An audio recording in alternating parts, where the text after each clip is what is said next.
आरक्षण में creamy layer को लेकर सियासत गरमाई हुई है। सुप्रीम कोर्ट के फैसले को लेकर एनडीए के सांसदों में ही घमासान छिड़ गया है। बीते दिन इस पर अपनी चिंताएं जाहिर करते हुए एनडीए के दलित सांसदों के प्रतिनिधिमंडल ने पीएम मोदी से मुलाकात की। उन्होंने मांग की कि सुप्रीम कोर्ट के फैसले को लागू न किया जाए, जिसके बाद पीएम मोदी ने भी आश्वासन दिया कि वो SC/ST आरक्षण में क्रीमी लेयर को लागू नहीं करेंगे। बता दें, सुप्रीम कोर्ट ने पंजाब सरकार की याचिका पर सुनवाई करते हुए SC/ST आरक्षण में क्रीमी लेयर लागू करने पर विचार करने की बात कही थी और अब पीएम ने खुद इससे इनकार कर दिया है, जिसके बाद उनके इस बयान को सुप्रीम कोर्ट के फैसले को चुनौती के रूप में देखा जा रहा है। चर्चा तो ये भी चल रही है कि लोकसभा चुनाव में जिस तरह से विपक्ष ने आरक्षण के मुद्दे को भुनाया था, उसका असर चुनाव के नतीजों पर भी साफ दिखाई दिया। उसके बाद अब विधानसभा चुनाव से पहले बीजेपी ये रिस्क नहीं ले सकती थी, इसलिए दबाव में पीएम को ये बयान देना पड़ा। बताते चले कि जल्दी ही 4 राज्यों में विधानसभा चुनाव होने हैं। तो वहीं विपक्ष ने भी इस मुद्दे पर अपनी प्रतिक्रिया दी है। कांग्रेस अध्यक्ष मल्लिकार्जुन खड़गे ने कहा कि जब तक देश में छुआछूत है तब तक आरक्षण खत्म नहीं किया जा सकता और विपक्ष ये होने भी नहीं देगा। इसके खिलाफ वो लड़ते रहेंगे।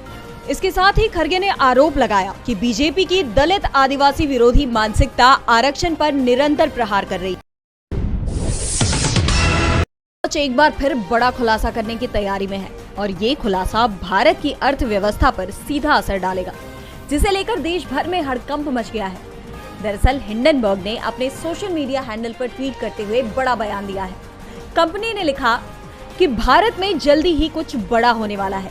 हिंडनबर्ग के इस ट्वीट ने हर तरफ चर्चाओं का सिलसिला शुरू कर दिया है।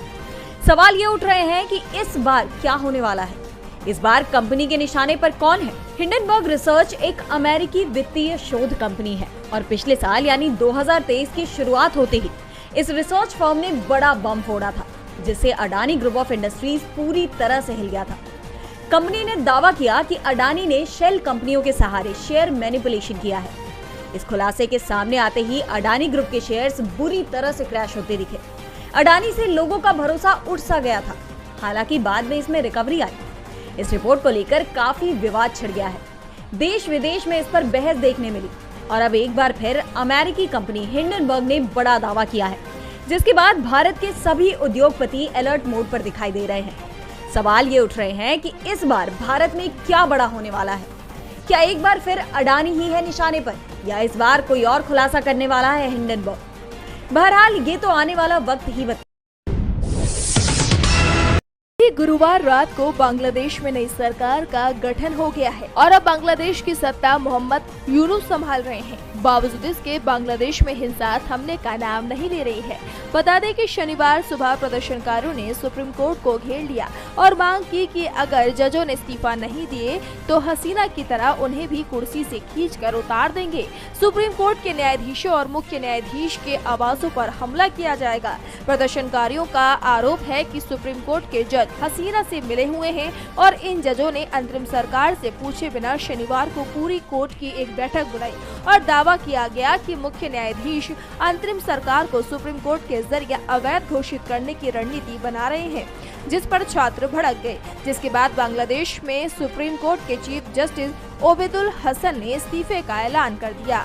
मुख्य न्यायाधीश ने मीडिया को बताया कि उन्होंने देश भर में शीर्ष अदालत और निचली अदालतों के न्यायाधीशों की सुरक्षा को ध्यान में रखते हुए पद छोड़ने का फैसला किया है। वो अपना इस्तीफा राष्ट्रपति मोहम्मद शहाबुद्दीन को भेज रहे हैं। बता दें कि बांग्लादेश के चीफ जस्टिस ओबेदुल हसन के इस्तीफे के पहले विरोध प्रदर्शन के बीच बांग्लादेश के राष्ट्रीय बैंक के गवर्नर अब्दुर रऊफ तालुकदार ने भी आज इस्तीफा दे दिया।